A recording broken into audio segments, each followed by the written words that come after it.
Yeah, and thank you so much, Libby, for the wonderful introduction. Steve and I are really excited to be able to be with you here today and really discuss how we use social emotional behavioral information to optimize your existing system of interventions and plan for the next year. But first, let's take a minute to examine kind of where we've been almost over the last year now, since March and the beginning of the pandemic. What we know in a typical, and I emphasize kind of a typical situation, is that about 1 in 5 kids will exhibit some kind of severe social, emotional, behavioral symptoms that would qualify for some level of support. And yet, very early since the pandemic began, we know that after 1 month of lockdown, we've seen over a 20% increase of kids experiencing depression or anxiety. There's been a disproportionate impact on students from minoritized populations. We've also seen an increase of nearly a third of kids accessing services related to mental health within an ER or emergency room setting. So we know over this last year or so, it's been tremendously challenging for untold millions of students and families with regards to meeting their mental health needs. And COVID's really exacerbated some of those existing risk factors. So we know that students ultimately depend on those services delivered within a school setting, and many schools now are faced with that challenge of how do we serve just an increased number of kids in need. So I'd like to start the first poll question that Libby is going to get us started with here and get some of your feedback on kind of where mental health is within your initial results. And really kind of like some of those data that look like they popped up initially is that it looks like most folks, over 2/3, had some level of service delivery, but maybe not necessarily the whole continuum of services that we know that kids need. So all together combined, we know that by and large, most people with mental and behavioral health disorders remain untreated or poorly treated. We call this the 20/20 phenomenon. As I mentioned earlier, about 20% of kids will exhibit some level of support, but we know that almost about 20% will actually receive support in a timely fashion. And students of color, students in urban schools, even more so, have less access to these critical services.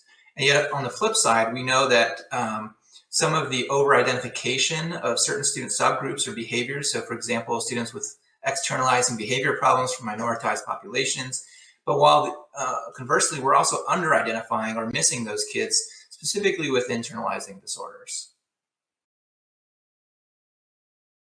So when we're thinking about mental health, and I know a number of you kind of commented like, well, how are we defining mental health from that first poll?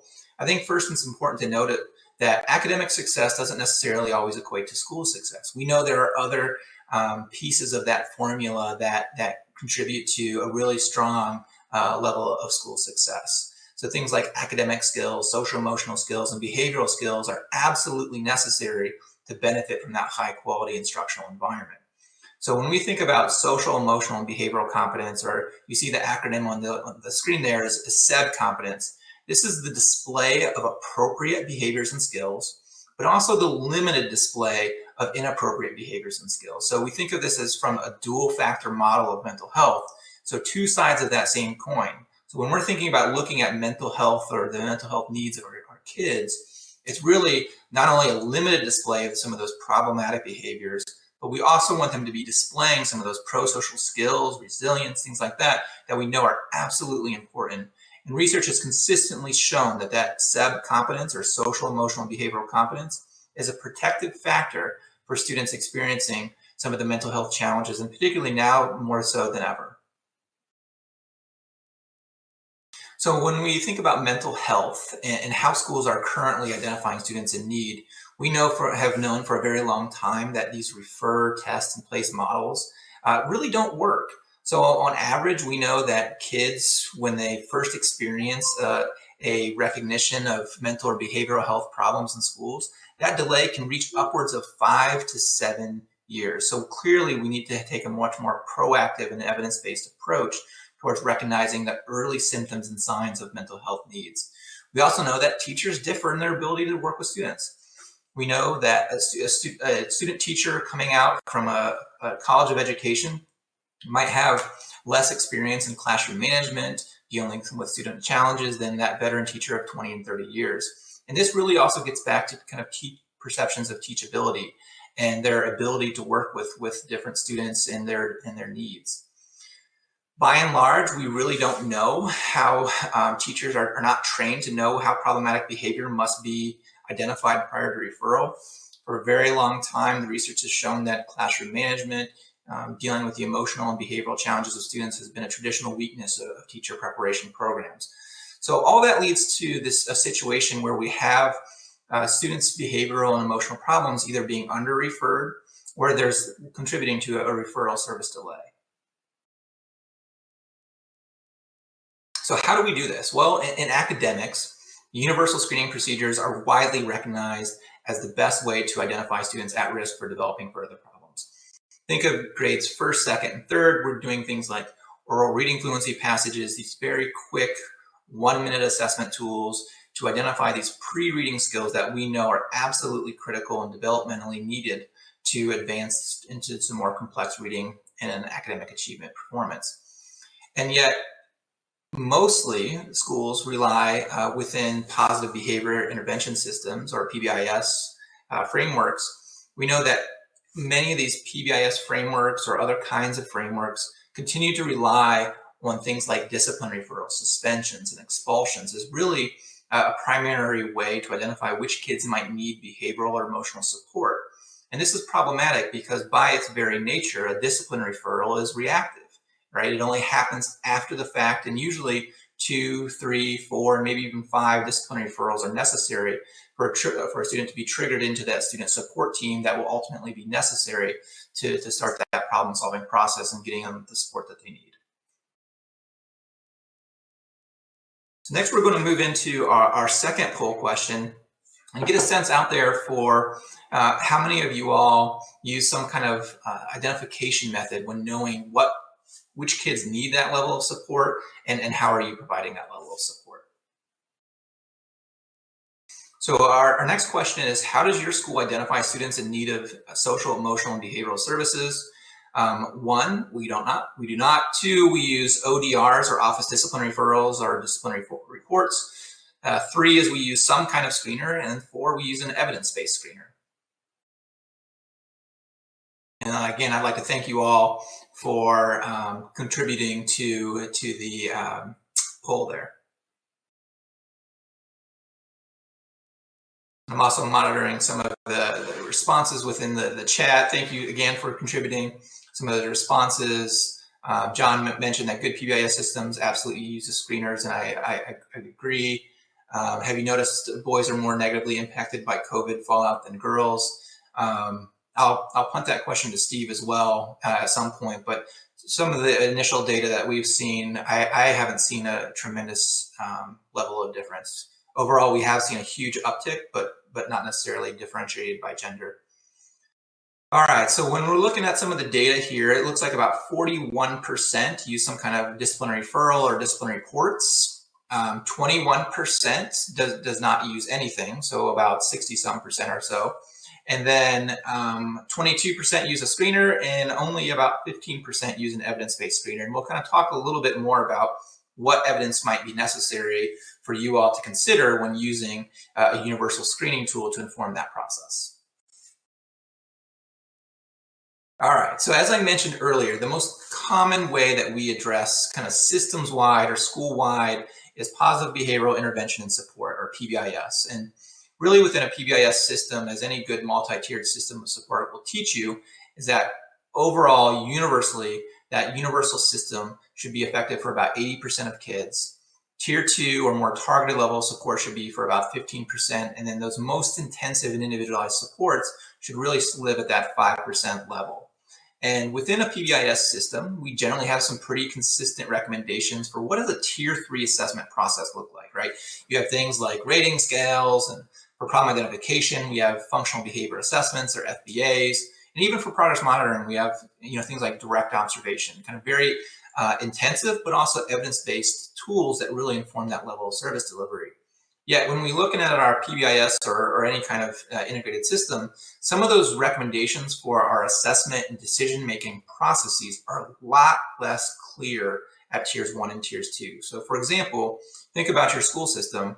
How many of you have very clear guidelines for entry into a tier 2 system and exit from that tier 2 intervention? And that's where a lot of schools really kind of struggle with how do we triage our limited amount of services when we know over the last year we've had just a tremendous amount of students increase in their level of need. And so this is particularly problematic because we know that an evidence-based intervention is dependent on an evidence-based assessment process, right? We need to know the entry into, the progress monitoring during, and the exit from that intervention process.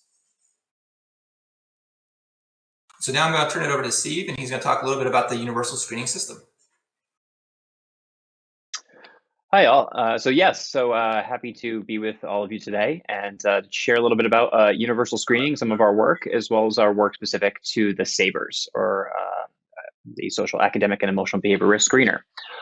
So by no means is this presentation meant to be entirely about SABRS. We're trying to provide good information specific to universal screening, but we just thought we'd give you some context about some of the broader work we've been doing in universal screening by centering it around the SABRS. So there's a teacher version of the SABRS and the student self-report version. Those are 19 items and 20 items, respectively. And they each take about anywhere from 1 to 3 minutes to complete. Typically, we find that it takes a little bit longer to complete for a student who has a little bit more challenging behavior, given there's a little bit more to dig through behaviorally when filling out the scale for those individuals.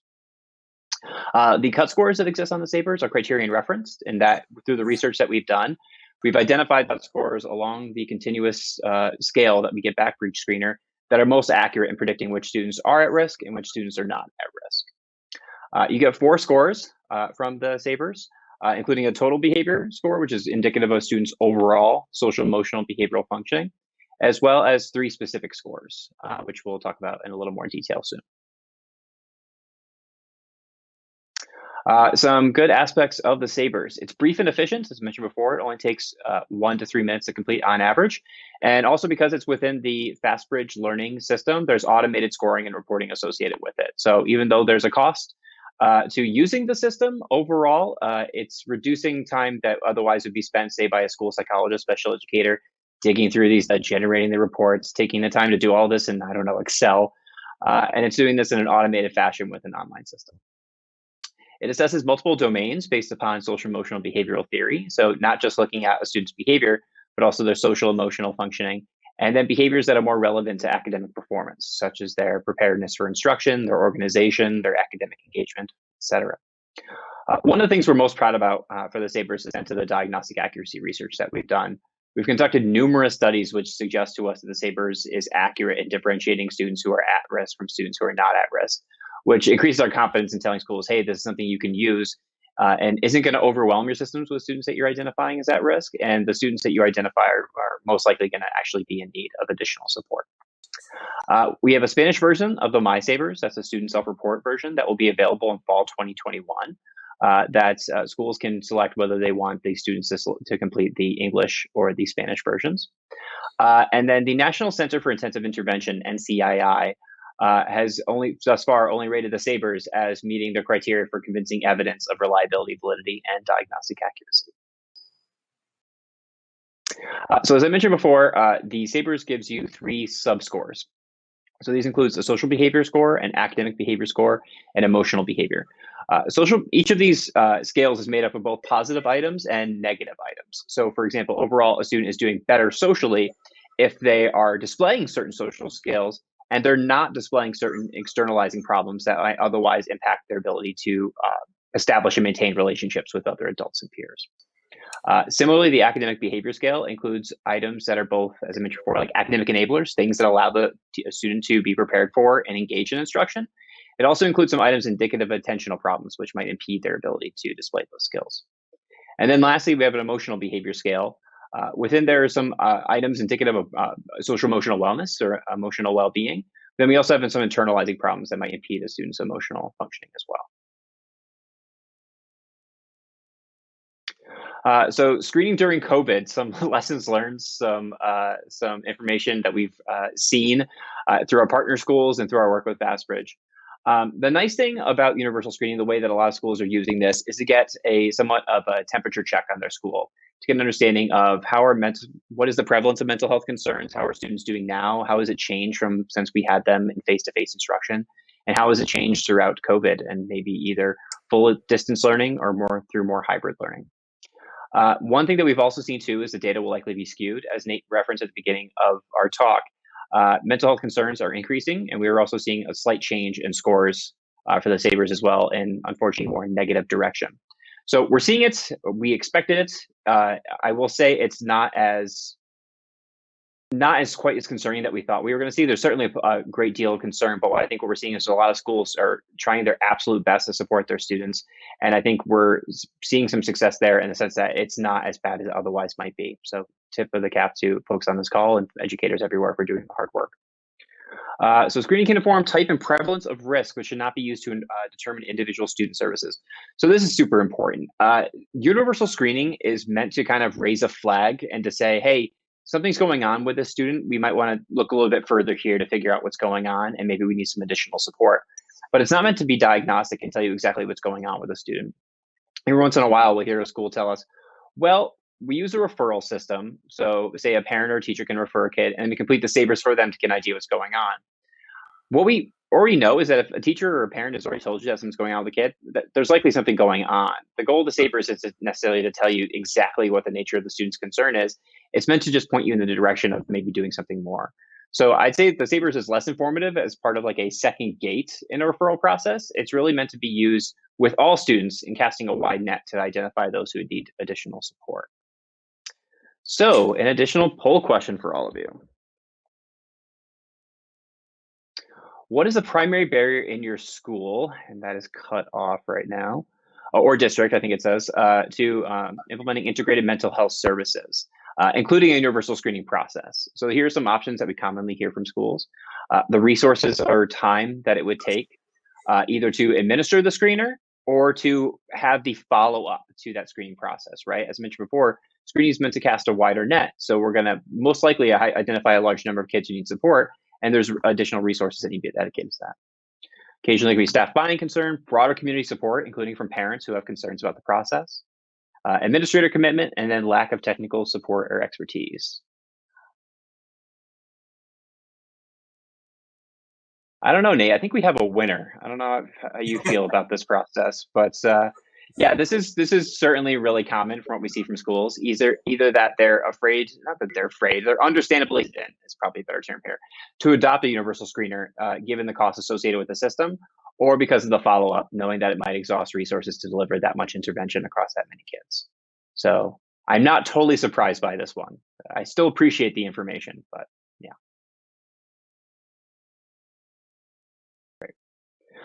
So speaking to that issue, I didn't mean to have you set me up so perfectly, but you did. But in thinking about how are we using the screening data within our schools to make decisions about what the best course of action is in applying interventions and support across our school. So here's a framework that Nate and I, along with Dr. Katie Eklund, have developed for thinking about using base rates within a school, or fancy term for just prevalence of risk, or the percentage of students that are at risk within individual settings, and using that information to inform what we do next. So the first step in this process is having a school think about what is their serviceable base rate, given their existing resources, giving the personnel that are there, the curricula that are available for social emotional learning, all those various issues. What is the percentage of students within your school do you think you could feasibly provide tier 2 and tier 3 supports to? In some schools, that's going to be that 20% number that you see right there, thinking, well, given what we have on our hand, given the school psychologists, given the special educators, given the counselors and social workers, we think we can support 20%. For other schools that are under-resourced, it might be 10%, and we see that pretty often, and that's understandable. But the goal is to start off by saying, what can we feasibly support? From there, we conduct a universal screening and then compare our observed base rates to our serviceable base rates. Let's say within our school, we find the prevalence of risk is greater than 20%. From there, what it suggests to us is our best first course of action is stepping back to evaluate how well our universal supports are going. How well is it, the stuff that we're implementing across our entire school, which is meant to prevent social emotional behavioral risk. How is that going? Do we need to adopt new supports, change our existing supports, create a hybrid approach? Whatever it is, it seems like that might be a good time to take stock in what's going on and maybe adjust things. Next, we would want to look at prevalence of risk within individual classrooms or grade levels. If we find that overall across the school we're doing fine, but there are certain classrooms that have higher risk, and we see this, we'll see individual like a second grade classroom with 50% risk. It's time to take a step back and say, are things going well that were supposed to be implemented? Or do we need to expand and enhance what's going on with the classroom, given that for whatever reason, there's a large number of kids that need support within that classroom that year? And then lastly, if we find the school's doing well overall, we find an individual classroom's doing well, and say like in Mrs. Smith's third grade classroom, we only have 1 to 2 students who are at risk, then it's time to do some individual level or some small group intervention with those students that we identify. And it's feasible to do so at that level because we're not identifying too many students within the classroom that otherwise might exhaust the teacher to implement 8 tier 2 interventions across 8 kids. So taking a step back, so thinking about starting off with tier 1 system-wide support for school-wide intervention. Starting with universal strategies, thinking about what have teachers been prepared to do? Like we mentioned before, a number of schools, I think it's now their estimates up to 30,000 schools across the US, positive behavioral interventions and supports, or PBIS, which typically include some pretty strong tier 1 strategies. But just because we say we're doing it doesn't mean it's going perfectly. There's a lot of schools that, when they go ahead and they look at implementation and say, well, we could really firm this up. We can make it, make sure that everything's being implemented with fidelity. So maybe our first course of action, if we find high base rates across the school, is to make sure our existing plan is going as intended. Maybe it is going just as intended, but we need to do something new. And so Nate will talk about some examples in a little bit about how folks have maybe, based upon the data that they see, have decided we're going to adopt new strategies that are meant to address the particular types of concerns that we're seeing within the school. There are a number of different strategies that exist out there. For example, some of the work that I've done with schools that have identified higher rates of emotional risk have decided to adopt a social emotional learning curriculum like Second Step or PAS or Strong Kids or Strong Teens to say, well, through our PBIS system, we think we're preventing more externalizing problems, but we're seeing more internalizing problems, maybe early indicators of depression or anxiety. And we want to do what we can to adopt new strategies that can prevent that type of risk. Okay, thinking about the classroom level and what this type of support looks like. Let's say we identify high rates of social behavior concerns. Good first step might be to go to those classrooms and look at the extent to which teachers are implementing classroom management and other instructional practices in accordance with fidelity. Maybe we find that, I can think of a few examples where I've talked to the principal and they're like, oh, well, that teacher's new. This is their first year teaching. They're struggling on the classroom management side. So for us, our first step might be, well, let's see if we can support that teacher to make sure that those classroom management skills are at the level that's going to support their students. Other times when we identify higher levels of risk, the teacher's doing everything that they should be when it comes to instruction and classroom management. It's just that year, right? It's just, roll the dice, luck of the draw, whatever you want to say. There's a lot of kids who need support in that classroom. For them, it's not about making their classroom management skills even better. It's maybe about implementing additional strategies that build on top of their already quality classroom management. Something like the good behavior game or additional class-wide support that's going to support those kids who have identified at risk and is not necessarily going to hurt those kids who are in the classroom that are not exhibiting that type of risk. It's just meant to provide additional structure and additional opportunities for reinforcement to all kids across the classroom. Let's say we identify higher levels of academic behavior risk. A step right there, maybe can we teach academic enablers to students? A lot what we're seeing schools doing well, all the way from elementary to high school, is teaching kids some basic academic skills like how to manage a calendar, how to organize their materials, how to get their life together. And so can we teach kids those soft skills that we know are so crucial to them doing well in the classroom? An additional thing to think about here is about what are your existing levels of support when you're getting to the tier 2 level, right? So if we're going to start to do individual small group work, which individuals exist within a school that can provide some of this additional mental health support? Is it going to be a psychologist that exists in your school? Is it a social worker, counselor? Are these individuals available? And big question, is there currently time within their schedule to provide some of these supports? I was just talking to some school psychologists the other day, like, oh, we'd love to do mental health work. I'm too busy testing kids. And that might be the case, right? And so we don't want to overwhelm folks. What we'd like to do and work with administrators at the school and district level is how do we find time and space for these people to do the mental health work that they're qualified to do and that they really want to be engaged in. Some other things that we might want to look for too are supports within the community. And we'll talk about that in a few slides. Nate and I typically, when we talk about tier 2 supports, we talk about existing within 2 broader categories, right? For some kids, the reason why they're struggling behaviorally and emotionally might be because they have yet to acquire certain skills that will allow them to manage their emotions, make friends, keep friends, that type of thing. For those kids, it's the best approach to them is to teach them those skills, right? To engage in systematic instruction with them, say through social skills groups, social emotional learning groups, whatever we want to call them within the district that you happen to be. The goal being can we actually provide students those skills because they're unlikely to learn them incidentally on their own right now. And then there are additional antecedents or consequence strategies that you occasionally see to refer to as contingency management strategies, where if your kid we think that they actually have these skills, we've seen them display them, but they're just not displaying them often enough. A goal might be can we just reinforce those behaviors more consistently? I know my daughter knows how to be nice to her friends, how to ask, please, thank you, and all that stuff.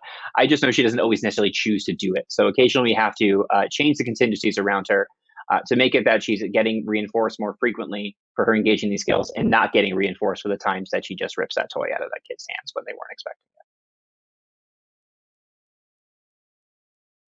it. And so I mentioned before about considering community resources. All too often what we see in schools is like, okay, well, we've got this mental health outpatient clinic over here that we can refer kids to when they need support. And so we do that. And my question is like, how's it going? Like, well, we made that referral. I'm like, that's great. And I'm glad you made that referral. But what also needs to exist is really good lines of communication, good understanding of mutual goal setting, way to track performance over time, and sharing of the information between settings to make sure that we're actually monitoring how students are going, how well those supports are going. Because the last thing I want to do is continue to make referrals to an agency that's not necessarily getting outcomes. That might sound severe, but at the end of the day, if that's going to take money from the school to provide those types of supports, I want to make sure it's going to a good place. All right. And now I'll kick it back over to Nate. Yeah, thanks, Steve. And I'm going to talk a little bit about some implementation processes and challenges that certainly schools are facing when integrating mental health services at tiers 1 and tiers 2. So when we first talk about kind of like implementing screening, and I think one of the questions that came up in the chat box or maybe comment was that there's this concern or maybe even catch-22 where you're like, whoa, if we screen, we're really worried about overwhelming our system and we have to have a one-to-one therapist for every kid that comes up as at risk on a universal screener. So I think when schools first start considering kind of how do we identify and serve all of these students, it's really important to have a couple questions in mind. So I really encourage the school teams that we work with to identify those very specific objectives to what are they hoping to accomplish with whatever screener they choose to use. And so, for example, what is the referral question?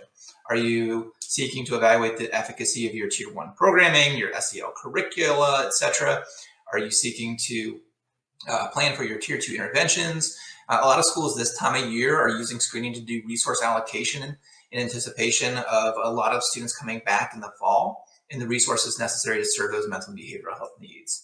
So other kind of key questions before a single screener is administered is thinking about how do we establish buy-in from key stakeholders. So working with teachers to explain the purpose and process of universal screening, that this isn't just one more thing, but really we're using this to identify barriers to learning and making sure that your high quality instructional environment is even more effective. And then finally, how those data are used. I think the worst thing that you could do when doing screening or any kind of large scale data collection is have a very long lag between the assessment process and then getting those data back, and even more so using those data to create some kind of action or support system for those teachers. So another question that we often get is kind of the choice of informants. So school teams must choose which informant might provide those best data to inform those guiding questions.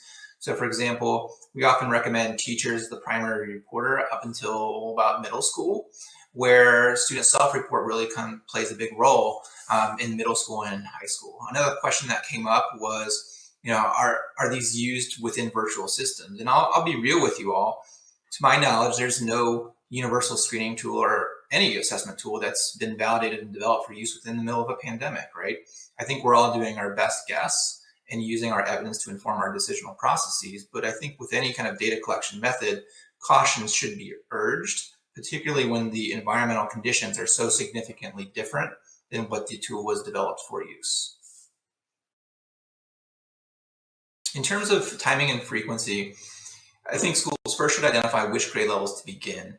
I think there's certainly an interest from many schools wanting to really kind of just jump right in and kind of screen the whole school. I once had a district saying, well, we want to go district wide, which in theory is great, but there's 250 schools and a couple 100,000 students that could possibly be screened. And so I think knowing what grade levels to begin, having a couple teacher volunteers, we call them kind of teacher champions, to kind of walk through the process, see how those data could be really helpful to their classroom instruction is going to be really important. The second piece is identifying time to year. Steve and I, when we're working with schools, we usually say 4 to 6 weeks at least of exposure to students. Of course, over the last year, that guidance is kind of really our best guess. I think we all know that contact in person is very different than trying to teach in an instructional environment. Like, so for example, giving a webinar to hundreds of people on a Tuesday afternoon, right? It's a very different kind of interaction where we're asking people to reliably identify those students who might need some additional level of support. Then ultimately screening 2 or 3 times is going to really be dependent on how you choose to use those data. We don't see a ton of difference in terms of the amount of students identified and those students transitioning risk categories between 2 or 3 times.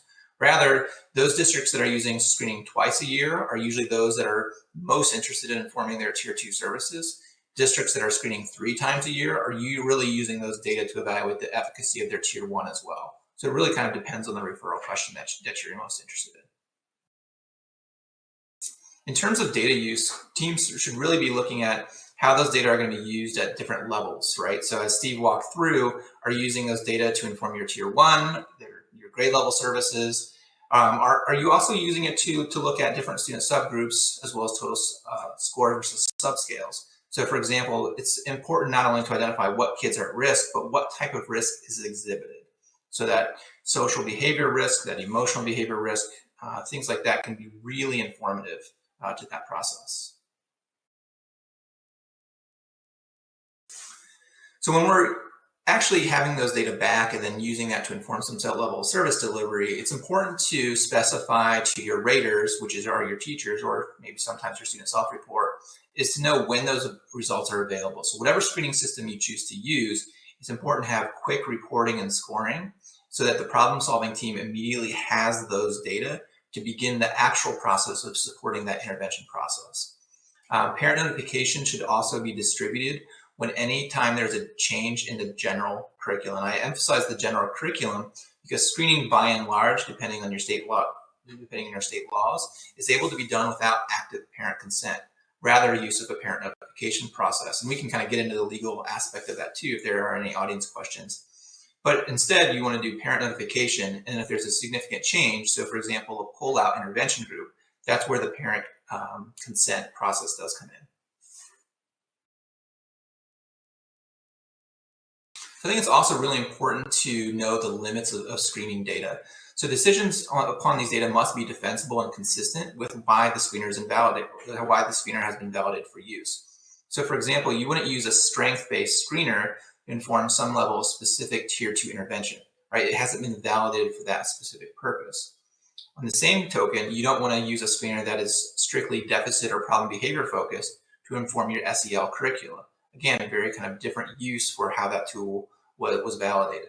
And so however you use to detect early warning signs, it's important to know and look at the diagnostic accuracy. So for example, does this tool reliably differentiate which student needs those supports? But also what kind of supports? Again, thinking about your Tier 2 intervention systems, whether those be different kinds of intervention groupings at different levels. So in terms of the school capacity to act, and I did touch on this just briefly about kind of this catch-22 of our concern about overwhelming your system, schools teams certainly have an ethical obligation to use data that are timely, meaningful, and defensible, right? We're not creating or collecting assessment data for the purposes of collecting assessment data, but rather to really inform that process. So identifying how screening will inform delivery, implementing with a comprehensive support system, and really kind of planning ahead in terms of how you plan to use those data to inform the intervention process is going to be really important.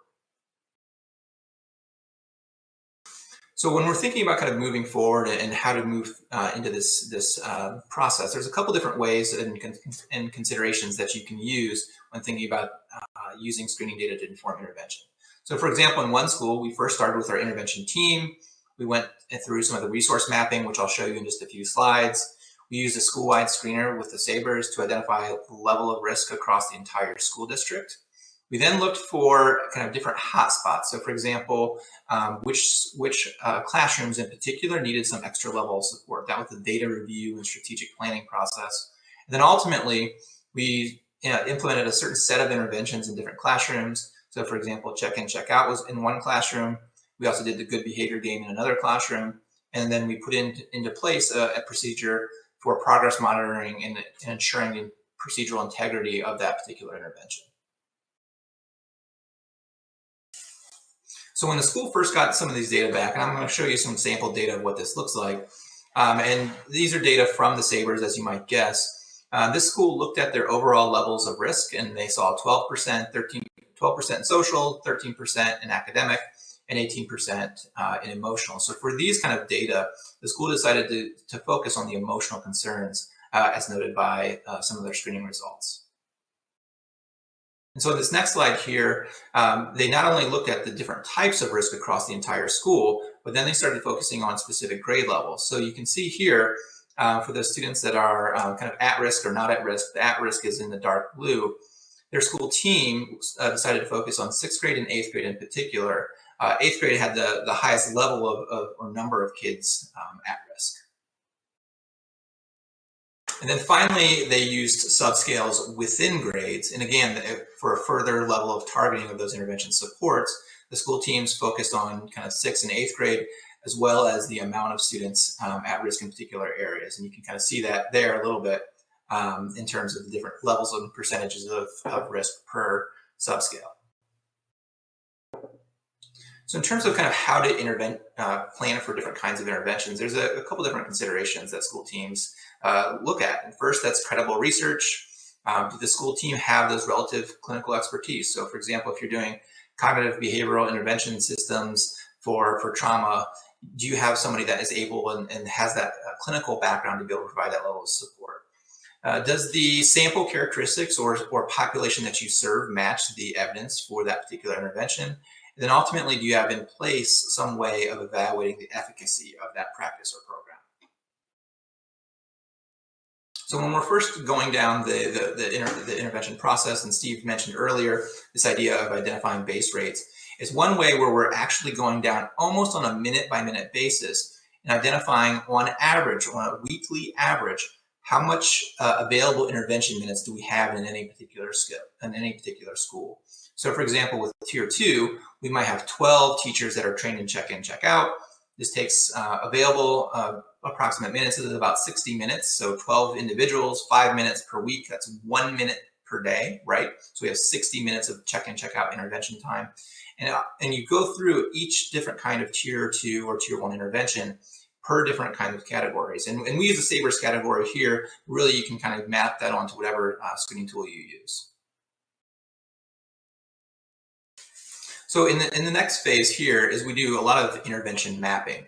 So before any screener is given, I usually work with schools to optimize the existing resources that they already have. Again, we don't want this to be one more thing, but rather, how do we effectively and efficiently use the resources already available within that school?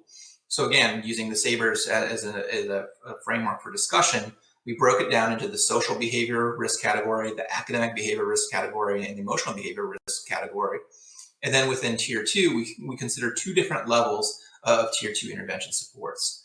Regular tier 2, if you will, would be those interventions that can be delivered by a classroom teacher. Again, things like check-in, check-out, good behavior game, the classroom checkout, other kinds of interventions that might be delivered by that classroom teacher. Tier 2 plus would be those that are delivered by specialized support personnel. Those might be your school psychologists, your school social workers, your school counselors, and usually done within a small group format. And schools take this very simple matrix and say, all right, we have a certain number of intervention supports in this bucket, but we might have a gap in here. That can really help inform your professional development plans coming into this next school year and knowing kind of where kids might need some additional level of support. So some of these considerations when doing these interventions is, have you fully planned and developed your base rates? Is your data going to be able to be graphed such that you can actually use those data to make decisions? I think a lot of systems, when you're evaluating different kinds of assessment data, you need to have actionable data. Ultimately, data that's going to inform the intervention process, or it's not going to be overall helpful to your system. Based on your progress monitoring data, has there been progress made? And then ultimately, when you're looking at some of these interventions, are they implemented with fidelity? All different kinds of questions you should be considering from an implementation standpoint. And I think most importantly too, when we're looking at screening and the access to mental health issues, we talked at the very beginning of our presentation today about how COVID and mental health concerns have been disproportionately impacted or impactful to communities from minoritized populations and students that are traditionally underrepresented. And so when we're thinking about how do we use screening data and tiered mental health services, it can be a really powerful lens or lever to promote equity across all students. And so what I would first say is that the quality of the information that goes into your system is directly related to the data produced and the decisions that follow. So for example, you can have the very best universal screening tool, this discipline referral system, whatever that is, right? But if you have junk data in, you're going to have junk data out. And so it really is dependent on training your raters, your educators, and your students in the context and purpose of universal screening, that we're not just looking for problem behavior, but rather we're approaching this from a dual factor model of mental health that we talked about earlier, and also recognizing the influence of implicit biases that might play a role within those screening data and ultimately the decisions that come out from those screening systems. And I would argue that disaggregated data by student subgroup is an incredibly powerful tool to target resources in ensuring student equity. So we'll move quickly through a few questions that we often get, and then get to some of the audience questions that follow. So what are the most important aspects of student mental health that we need to consider today and when schools resume, and how schools should be preparing for these scenarios? And I'm going to let Steve jump in with his response as well. So when I get this question from schools, I think it's really in terms of kind of preparing for next year. How are you going to meet this anticipated increased need of students with mental and behavioral health concerns? And so kind of ramping up and knowing and establishing a system, especially for those students that might not typically be on that radar. But Steve, your thoughts on that one? Need to unmute there. I think it's going to be a challenge there too, to think about what the transition looks like for students being at home and away from social interactions with other peers and other adults, and thinking about what that looks like. The amount of, I think what we've seen, as Nate noted early on, is that the prevalence of anxiety and depression right now specifically is matching the previous rate of mental health concerns more broadly. So I think some of the more internalizing type concerns that we see is going to make it really important for schools to not only just be, as they typically do, focus on externalizing concerns, because that's more disruptive to the classroom environment, but to also think about what internalizing looks like and the additional supports we can adopt that can support those individual students. Yeah, absolutely. Thanks, Steve. So lastly, I'm going to leave you with a couple resources, and then we're going to address some of the audience questions that we have not yet got to. So first, I'd like to direct your attention to something that Steve and I co-direct through our respective universities, called the School Mental Health Collaborative.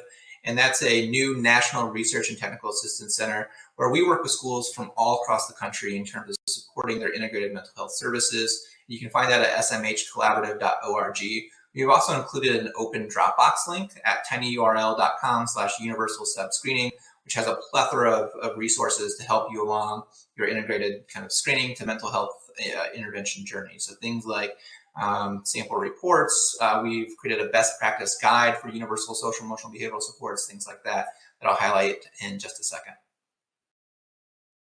So the next resource there is our website with the School Mental Health Collaborative.org/universal screening will bring you to that best practice guide, which is a free PDF that gets at anything from frequently asked questions from parents and administrators to sample opt-out forms to even some sample reporting of what you might see. Some of the implementation resources that I've already mentioned and referenced in our presentation is that best practice guide, as well as a consultation resource guide that we upload and send out to all of our school teams, not intended to be prescriptive, but rather to be kind of a menu of what is possible. So we're always monitoring and uploading and updating that online Dropbox. So please let us know kind of like what works for you all. We're always very interested in hearing feedback from our school partners and providing resources and technical assistance to support your mental health services.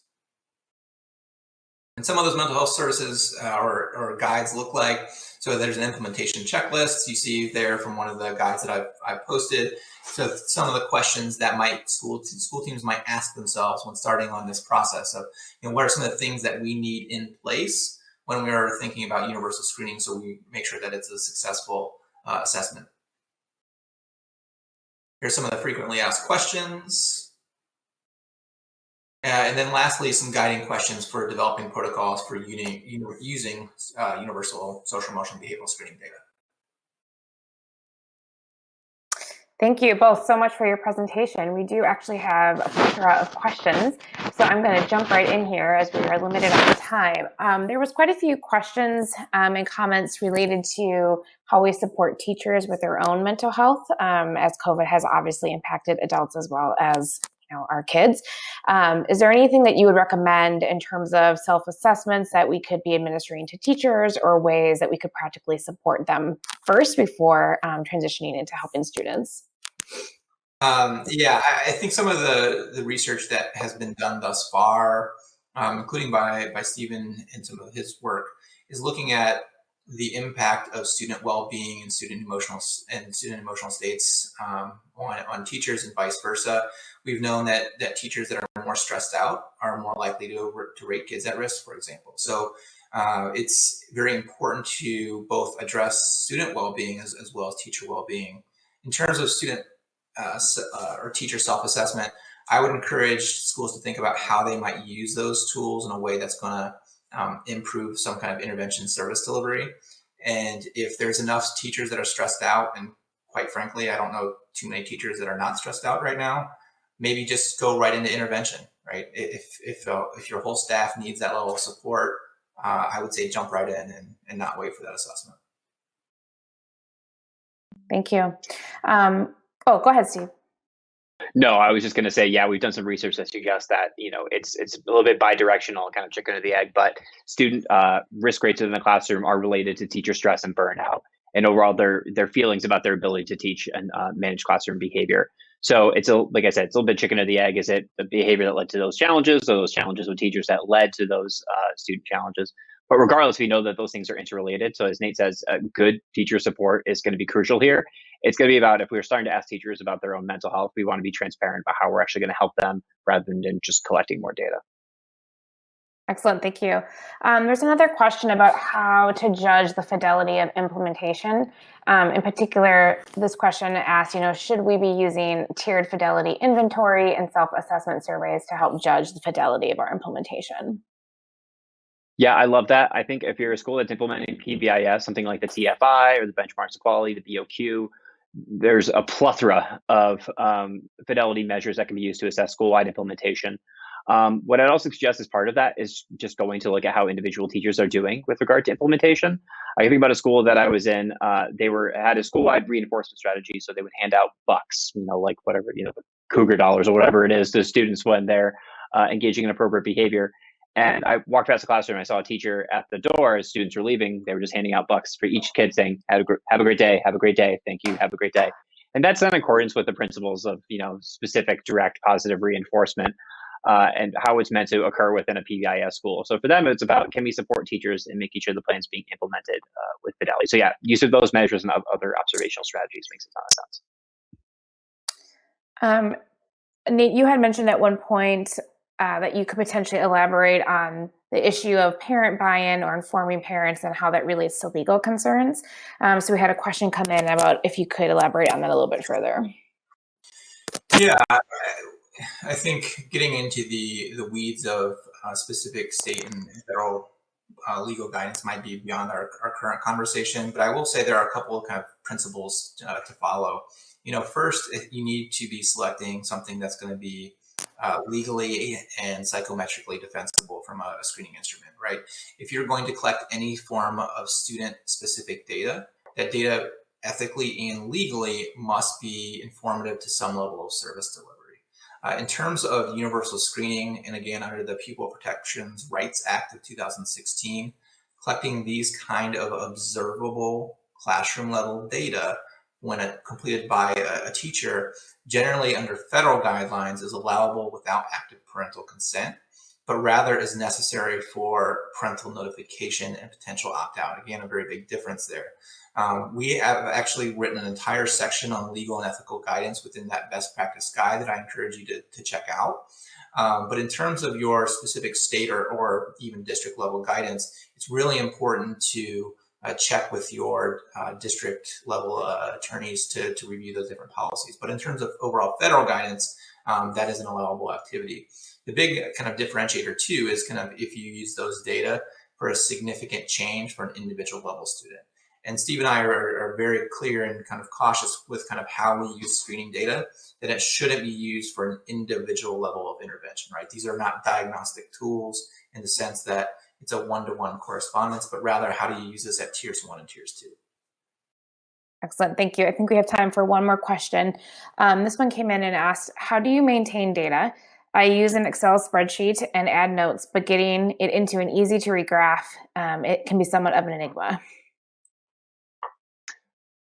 Yeah, great question. I think this is part of one of the reasons why when Nate and I initially started doing screening work, we were interested in partnering with FastBridge, because it's one thing to offer a screener to schools. It's another to say, well, go for it, go nuts, right? And so it's about, well, okay, now you collect the data, you get it into Excel, you generate the reports, you generate the graphs, and that's all fine and good. And maybe it's free, so to speak, but your time is valuable as an employee at the school. So every minute you spend doing that and creating reports in Excel is time you're taking away. So I'm not saying go out and buy FastBridge and that's the only way to solve this. But I'm saying is that there's a reason why FastBridge and other systems exist, is because it's meant to kind of automate what otherwise would be time spent on things that could be otherwise spent providing supports to students. So that's just one suggestion that we have for doing this, and that's why we partnered with this system, and why a number of other different electronic assessment systems exist as well. Excellent, thank you. So just as a reminder for those of you who might not be familiar, Nate and Steve spoke a lot about the SABRS assessment tool that is part of the FastBridge system, which is part of the Illuminate education overall solution. Someone had asked if there was an additional cost to use the social-emotional behavioral risk screener if you have a FastBridge subscription, and the answer is no. The FastBridge assessment solution is the only one that combines both academics and SCB, universal screening and progress monitoring tool. So just know that it is a one-cost subscription. Thank you all for your questions today, for your engagement. We really appreciate your participation in the webinar. And thank you once again to Dr. Von der Ems and Dr. Kilgus for being with us to share your expertise. We at Illuminate want to thank all of you on the webinar today for all that you do for your students. And as you plan for the 2021-2022 school year, please do reach out if you're interested in learning more about FastBridge. We are here to help ensure that all students are successful in school and that their social, emotional, behavioral needs are met. Lastly, you can learn more by going to fastbridge.org. That's all we have time for today. Thank you very much and have a wonderful day.